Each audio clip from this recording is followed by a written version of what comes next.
Hi, എല്ലാവർക്കും നമസ്കാരം. നമുക്ക് ചെമ്പനീർ പൂവിലെ സച്ചിയുടെയും രേവതിയുടെയും നാളത്തെ നല്ലൊരു കഥ കേൾക്കാം. ചാനൽ ആദ്യമായി കാണുന്നവരാണെങ്കിൽ ഒന്ന് സബ്സ്ക്രൈബ് ചെയ്യണേ. വീഡിയോ ഇഷ്ടപ്പെടുവാണെങ്കിൽ ലൈക്ക് ചെയ്യണേ, കമൻറ്റ് ചെയ്യണേ.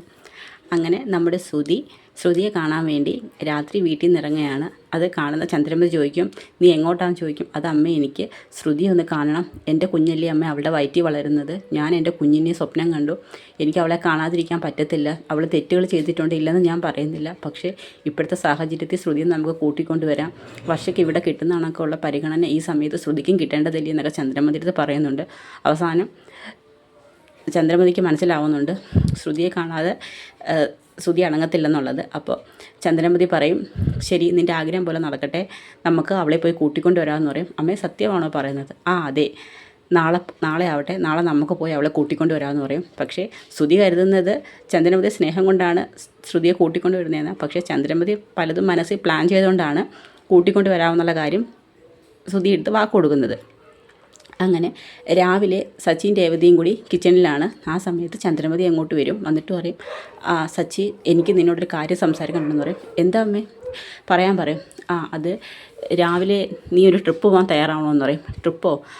വെറുതെ ഒരു ഓട്ടത്തിന് മാത്രം വരുന്നതല്ല, കുറച്ച് കാര്യങ്ങളൂടെ ഉണ്ടെന്ന് പറയും. എന്താ അമ്മേ എന്ന് പറയും. കാരണം കാര്യങ്ങളൊക്കെ സച്ചിയോട് പറയുന്നുണ്ട്. അത് രേവതി കേൾക്കുകയും ചെയ്യും. ഇത് കേൾക്കുന്ന സച്ചി പറയും, ശരി, അമ്മ പറയുന്ന പോലെ ഞാൻ കേൾക്കാമെന്ന് പറയും. ഞാൻ പറയുന്ന പോലെ തന്നെ നീ അനുസരിക്കണം. കാരണം ഇനിയും അവൾ നമ്മളെ മണ്ടന്മാരാക്കിക്കൂടെന്ന് പറയും. ശരിയെന്ന് പറയും. അങ്ങനെ ശ്രുതിയുടെ കള്ളത്തരം കൈകൊണ്ട് പിടികൂടാൻ വേണ്ടി ചന്ദ്രമതി തീരുമാനിച്ചിരിക്കുകയാണ്. അങ്ങനെ രാവിലെ പോകാനായിട്ട് എല്ലാവരും റെഡിയാവും. അങ്ങനെ ശ്രുതിയൊക്കെ ഒരുങ്ങി വരും. അമ്മേ, വാ, നമുക്ക് പോകാമെന്ന് പറയും. നിൻ്റെ കാറിലല്ല, സച്ചിയുടെ കാറിലാണ് പോകുന്നതെന്ന് പറയും. സച്ചിയുടെ കാറിൽ? എന്തിനാ അമ്മേ സച്ചിയുടെ കാർ? എൻ്റെ കാറിൽ പോകാമല്ലോ. തൽക്കാലം അത് വേണ്ട, നീ അവൻ്റെ കാറിൽ കയറാൻ പറയും. അപ്പോൾ നമ്മുടെ രവീന്ദ്രൻ പറയും, കണ്ടോ, ഇപ്പം നിനക്ക് നല്ല മാറ്റം ഉണ്ടല്ലോ ചന്ദ്രേ. ഈ ഒരു മനസ്സ് മുമ്പേ ഉണ്ടായിരുന്നെങ്കിൽ വല്ല പ്രശ്നം ഉണ്ടാവുമായിരുന്നോ? ശരി, എല്ലാവരും കയറാൻ പറയും. അങ്ങനെ സച്ചിയും ചന്ദ്രമതിയും ശ്രുതിയും എല്ലാവരും കൂടി ചേർന്ന് പോകാനായിട്ട് തയ്യാറെടുക്കുകയാണ്. അത് കേൾക്കുന്ന ഇത് കാണുമ്പോൾ രവീന്ദ്രൻ പറയും, എന്തായാലും കാര്യമായി, ആദ്യമായിട്ടാണ് അവൾ സച്ചിയുടെ കൂടെ ഒരിടത്ത് പോകാൻ തയ്യാറാവുന്നതെന്ന് പറയും. അത് വെറുതെ അല്ല അച്ഛാ, ഒരു കാര്യമുണ്ടെന്ന് പറയും. എന്ത് കാര്യം? അതേ, ശ്രുതി ഗർഭിണിയാണെന്നുള്ള കാര്യത്തിൽ അമ്മയ്ക്ക് ഇപ്പോഴും നല്ല സംശയമുണ്ടെന്ന് പറയും. പിന്നെ അവൾ ശ്രുതിയെ കൂട്ടിക്കൊണ്ട് വരാമെന്ന് ശ്രുതിയെടുത്ത് പറഞ്ഞതോ? കൂട്ടിക്കൊണ്ട് വരാമെന്നൊക്കെ പറഞ്ഞു, പക്ഷേ അത് അമ്മയ്ക്ക് നല്ല സംശയമുണ്ട്. അത് വേറൊരു കാര്യം കൂടി സച്ചിയുടെ അടുത്ത് പറഞ്ഞിട്ടുണ്ടെന്ന് പറയും. അതെന്താ? അങ്ങനെ ചന്ദ്രമതി സച്ചിയോട് പറഞ്ഞ ആ ഒരു രഹസ്യം രവീന്ദ്രനോട് പറയുകയാണ്. ആ സമയത്ത് തന്നെ മീരയോട് ശ്രുതി പറയുന്നുണ്ട്, മീരെ, എന്നെ കാണാനായിട്ട് ശ്രുതി വരാനിരുന്നേലേ ആ സമയത്ത് ചന്ദ്രമതി ആൻറ്റി തടഞ്ഞു. പക്ഷേ ഇപ്പോൾ ശ്രുതി എന്നെ വിളിച്ച് പറയുന്നുണ്ട് എന്നെ കൂട്ടിക്കൊണ്ടു പോകാൻ ആൻറ്റി വരുന്നുണ്ടെന്ന്. നീ സത്യമാണോ ശ്രുതി പറയുന്നത്? അതെ, ഞാൻ ഗർഭിണിയാണെന്നുള്ള കാര്യം അവരും വിശ്വസിച്ചെന്ന് തോന്നുന്നു. രേവതിയുടെ അനിയത്തി ദേവു ജോലി ചെയ്യുന്ന ഹോസ്പിറ്റലാണല്ലോ നമ്മൾ പോയത്. അപ്പോൾ അവളെന്തായാലും രേവതി വിളിച്ച് പറഞ്ഞു കാണും. അപ്പോൾ അതുകൊണ്ട് തന്നെ ആ കാര്യത്തിൽ ഇനി ആർക്കും ഒരു സംശയം ഉണ്ടാവത്തില്ല. എന്തായാലും എനിക്ക് അങ്ങോട്ട് തിരിച്ചു കയറാൻ ഒരു വഴിയായെന്ന് പറയും. അപ്പം നമ്മുടെ മീര പറയും, എന്തായാലും വർഷ ഗർഭിണി ആയതുകൊണ്ട് നിനക്ക് അങ്ങനെ ഒരു ഗുണമുണ്ടെന്ന് പറയും. അത് ശരിയാ. ചന്ദ്രമതി ആൻറ്റിക്ക് ഏറ്റവും വലിയ ആഗ്രഹം ശ്രുതിയുടെ കുഞ്ഞിനെ ആദ്യം കാണണമെന്നായിരുന്നു. ഇപ്പം ഞാൻ പ്രഗ്നൻ്റ് ആയതുകൊണ്ട് എന്തായാലും ആ കാര്യം സാധിക്കുമല്ലോ. അതിന് നീ പ്രഗ്നൻ്റ് അല്ലല്ലോ. ശ്രുതി, നീ ഇനിയും കള്ളം പറഞ്ഞ് അങ്ങോട്ട് കയറിക്കഴിഞ്ഞാൽ, സത്യം അറിഞ്ഞു കഴിഞ്ഞാൽ അവരുടെ പ്രതികരണം എന്തായിരിക്കും നീ അറിഞ്ഞിട്ടുണ്ടോ എന്ന് ചോദിക്കും. അതൊന്നും സാരമില്ല.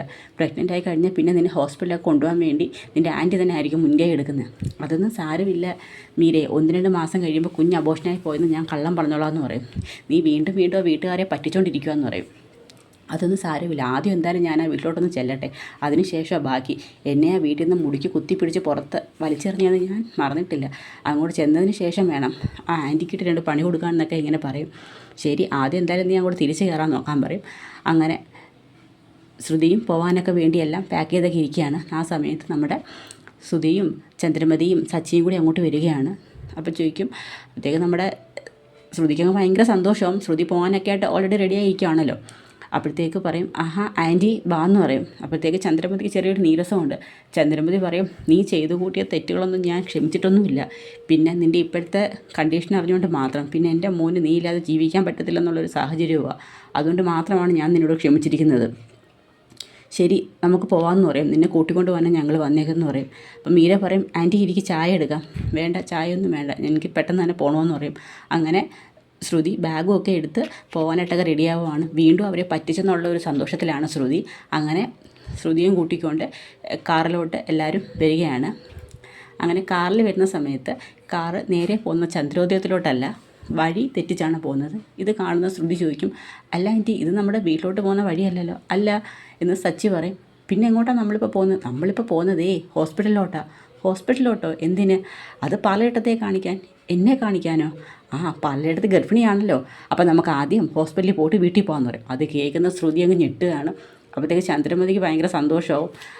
എന്തായാലും ആദ്യം ഡോക്ടറെ പോയി കണ്ട് ഒരു ചെക്കപ്പ് നടത്താം, അതിനുശേഷം വീട്ടിലോട്ട് പോകാമെന്ന് പറയും. അത് കേൾക്കുന്ന ശ്രുതിയും പറയും, അതൊരു നല്ല കാര്യം അമ്മേ എന്ന് പറയും. ശ്രുതി പെട്ടെന്ന് അവസ്ഥയായി. കാരണം ഹോസ്പിറ്റലിലോട്ട് പോകാതെ വീട്ടിലോട്ട് പോകാൻ പറ്റത്തില്ല, എല്ലാവരെയും കബളിപ്പിച്ച് വീട്ടിൽ തിരിച്ചു കയറാമെന്നായിരുന്നു ശ്രുതിയുടെ ആഗ്രഹം. പക്ഷേ ചന്ദ്രമതി 8ൻ്റെ പണിയാണ് ശ്രുതിക്ക് കൊടുത്തേക്കുന്നത്. അപ്പോൾ അതിൻ്റെയൊക്കെ രസകരമായ നിമിഷങ്ങളാണ് നമ്മൾ കാണാൻ പോകുന്നത്. അപ്പോൾ അതിനായി നമുക്ക് കാത്തിരിക്കാം. വീഡിയോ ഇഷ്ടമായ സപ്പോർട്ട് ചെയ്യണം.